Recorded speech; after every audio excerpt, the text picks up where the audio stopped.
2013년 미국의 만화 사이트인 도그하우스 다이어리에서는 재미있는 세계 지도를 하나 공개했습니다. 이 지도에는요, 각 나라의 이름 대신에 그 국가를 대표하는 키워드가 쓰여 있었는데요. 일본은 로봇 생산, 중국은 탄소 배출, 그리고 한국의 키워드는 바로 워커홀릭이었습니다. 놀라운 건 이 키워드가 작가의 주관적인 생각이 아니라 세계은행과 기네스북의 데이터, 그리고 국가 랭킹 정보 사이트인 아네키닷컴과 위키피디아 등의 수치를 바탕으로 만들어졌다는 사실이었습니다. 세계인들의 눈에 이 대한민국은 왜 일에 미친 사람들의 나라가 되었을까요?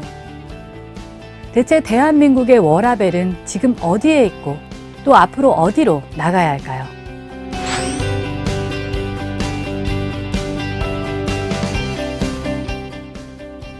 실제로 OECD가 매년 발표하는 고용 전망에 의하면요, 우리나라의 연간 1인당 노동시간은 2024시간, 멕시코와 코스타리카에 이어서 세 번째로 오래 일하는 나라가 되었습니다. 이 수치는 OECD 회원국 평균인 1756시간에 비해서는 약 268시간, 그러니까 1개월 반 정도 더 일을 오래 한다는 뜻이고요. 또 노동시간이 가장 짧은 독일에 비해서는 약 4개월 정도를 더 일한다는 의미입니다. 이렇게 긴 시간을 일함에도 불구하고 그 연간 평균 실질임금은 독일의 70%, 또 시간당 실질임금은 절반에도 못 미치는데요. 성과 없이 그저 길게만 일하는 문화가 우리 사회 전반에 만연했다는 반증이 아닐 수가 없습니다. 이런 배경 속에서 20, 30대의 Y세대를 중심으로 워라밸이 부각되기 시작한 건 어쩌면 자연스러운 현상이 아닌가 싶습니다. 2017년 글로벌 리서치 업체인 닐슨 코리아가 전국 성인 1000명을 대상으로 어떤 회사를 선호하는지에 대한 여론조사를 실시했는데요.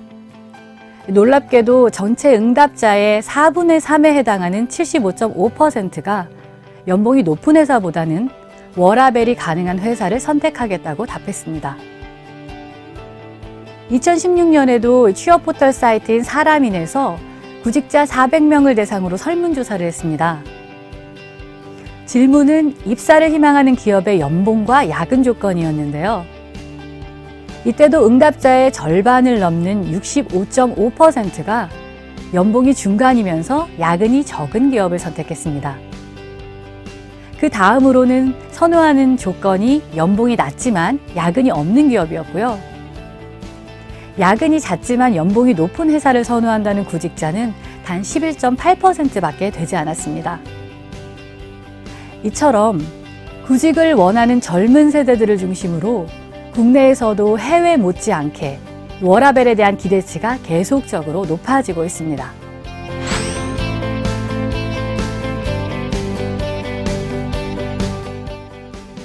이런 사회적인 니즈와 선호를 반영해서 정부와 국내의 회사들은 효율성 낮은 장시간 근무를 점진적으로 줄이고 또 일과 삶의 균형, 즉 워라밸을 실천하기 위한 다양한 노력들을 해오고 있습니다. 먼저 2017년에는요, 고용노동부가 워라밸 제고를 위한 근무혁신 10대 제안 실천 방안이라는 워크북을 발간했습니다. 워라밸 수준을 실질적으로 개선할 수 있는 10가지의 개선 사항과 또 구체적인 실천 방안을 담은 문서였는데요. 정시 퇴근이나 유연근무 같은 제도적인 내용은 물론이고요. 회식 문화나 연가 사용과 같은 문화적인 부분까지도 폭넓게 다루고 있습니다. 300인 이상의 사업장은 법적으로 최대 근무 시간을 68시간에서 52시간으로 줄여야만 하는데요.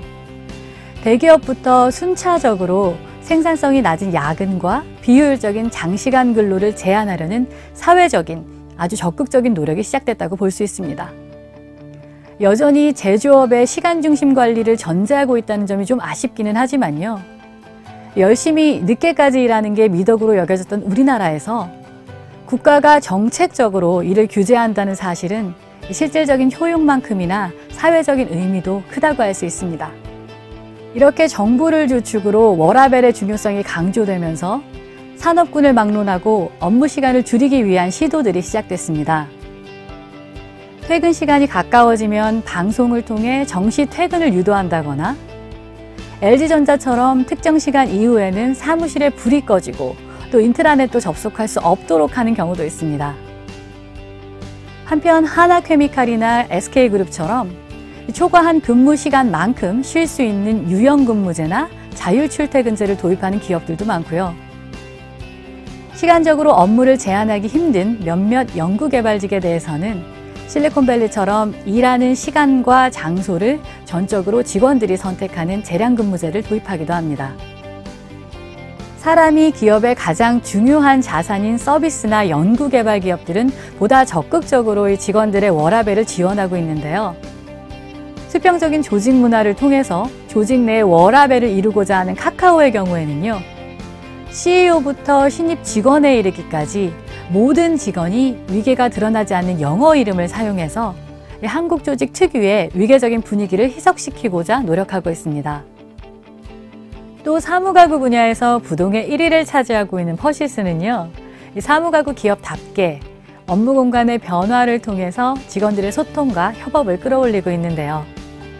그 대표적인 예가 바로 2017년에 퍼시스 본사 1층 로비에 만들어진 생각의 정원입니다. 직원들이 자유롭게 머무르고 서로 소통하면서 퍼시스다운 생각이 자라길 바라는 마음으로 지은 이름인데요.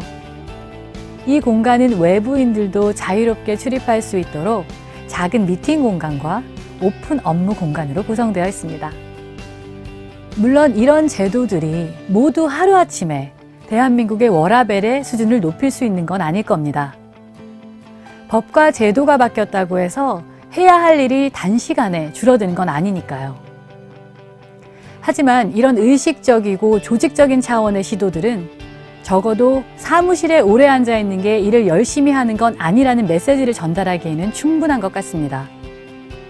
그리고 워라밸의 시작은 이렇게 일하는 시간에 대한 고착화된 인식을 바꾸는 데서부터 시작합니다.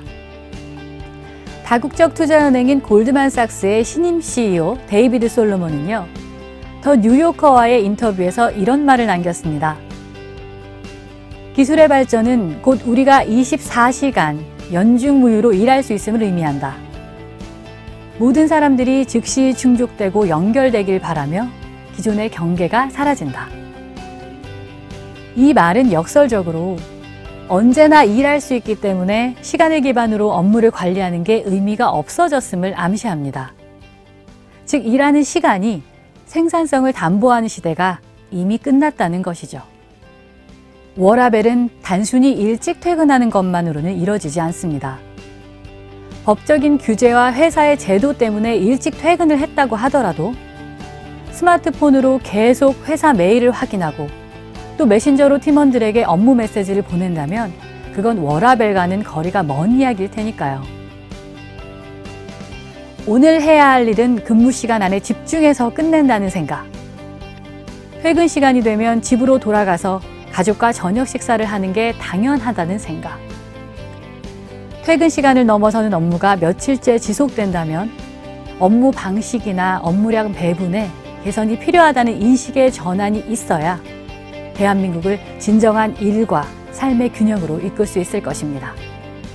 사람마다 추구하는 가치관과 살아가는 방식은 다양합니다. 워라밸도 마찬가지여서 1000개의 기업이 있다면 1000가지의 워라밸이 존재합니다. 국내외의 다양한 기업들의 워라밸 제도를 참고하는 것은 좋지만 중요한 건 각자의 조직에 맞는 진정한 워라밸이 무엇인지를 찾고 또 이를 조직원들과 함께 문화로 정착시켜가는 것입니다. 단순히 일하는 시간을 물리적으로 줄이는 것에만 그칠 게 아니라 조직 전반에 만연해 있는 비효율을 제거하고 더 효율적으로 생산적인 업무 환경을 위해 무엇이 필요한지를 생각하는 것. 그러는 과정 속에서 우리의 일과 삶은 자연스럽게 균형을 맞추게 될 것입니다.